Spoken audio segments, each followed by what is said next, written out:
Саламатсыздар ма көрермендерім? Бүгін мидың дамуы үшін не керек екенін айтатын боламын. Ал келесі видеом бадамша безіне ем туралы болмақ. Алдымен денсаулыққа пайдалы видеоларымды өткізіп алмас үшін каналыма тіркеліп қойыңыз.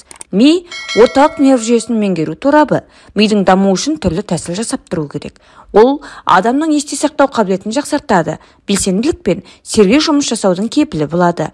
Ақылды болуыңыз үшін төмендегі қарапайым тәсілдерді жасап тұрыңыз. Интеллектуалды ойындар қалай жұмыс жасайды?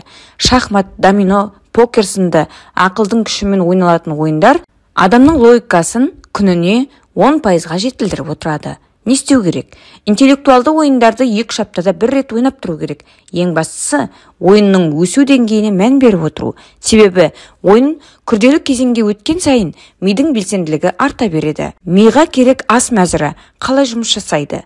Мидың белсенділігін арттыруға керек белгілі бір тамақ мәзірлері және көкөніс түрлері оның дамуына үлкен септігін тигізеді.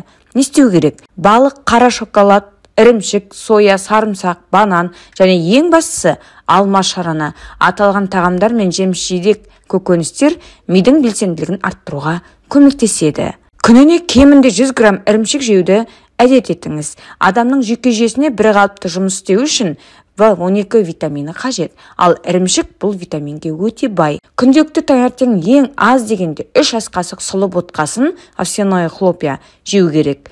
Ол мидың жақсы жұмыс істеуі мен ақпаратты тез сіңіруіне, есте сақтауына септігін тигізеді. Тәулігіне 1 дана банан жесеңіз тіпті жақсы.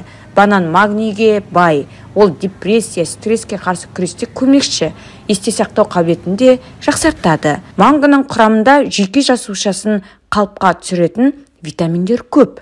Бұл жемістің миға әр жүйке жүйесіне пайдасы зор. Күніне кем дегенде 100 грамм жеген жақсы. Әр күні орташа көлемдегі 1 дана апельсин жеудің пайдасы ол мидың қалыпты жұмыс істеуіне жәрдемші, әрі оны негативтен де қорғайды. Бұл жеміс С витаминіне бай. Күнделікті 1 ас қасық асқабақ дәнін жеп тұрсаңыз да өкінбейсіз. Онда май қышқылдары омега 3, омега 6, А мен Е витаминдері көптеп кездеседі.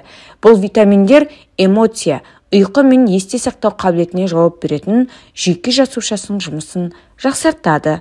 Әр күні 5 дана грек жаңғағын жеп жүрсеңіз, есте сақтау қабілетіңіз жақсарады. Жаңғақтың құрамында жүйке жасушасын жаңартатын қышқыл бар. Пифагор әдісі де есте сақтауды қалыптастырады. Қалай жұмыс жасайды?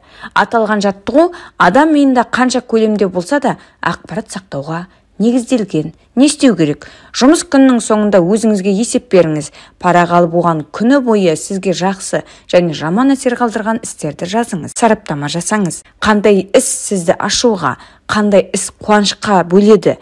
Күн сайын қайталау арқылы сіз өз есте сақтау қабілетіңізді арттыруға мүмкіндік аласыз. Оқу ең маңызды құрал. Қалай жұмыс жасайды? Апта сайын әртүрлі кітап оқу арқылы адам өзінің сараптама жасауға бейімділігін арттырады. Бұл да мидың қызметі. Не істеу керек? Әр елдің классикалық туындылары, жұмысыңызға байланысты кітаптар, қалаған жанрдағы кітаптарды өз қалауыңызға қарай оқысаңыз болады. Ми ояну керек. Қалай жұмыс жасайды? Ми күнделікті 7-8 сағат ұйықтау керек. Бұл оның қалыпты деңгейі. Ұйықтаған кезде мелатонин іске қосылып, мидың әлі де жұмыс жасап тұруын қамтамасыз етеді.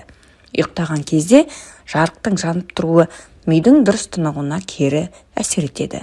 Сондықтан барынша қараңғы бөлмеде ұйықтауға тырысыңыз. Не істеу керек?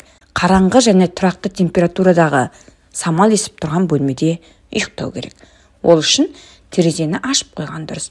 Бұл кезде мидың демалу жылдамдығы артады. Бүгінгі видеом осындай. Бүгінгі видеом ұнаса лайк басып пікір жазуды және достарыңызбен бөлісуді ұмытпаңыз.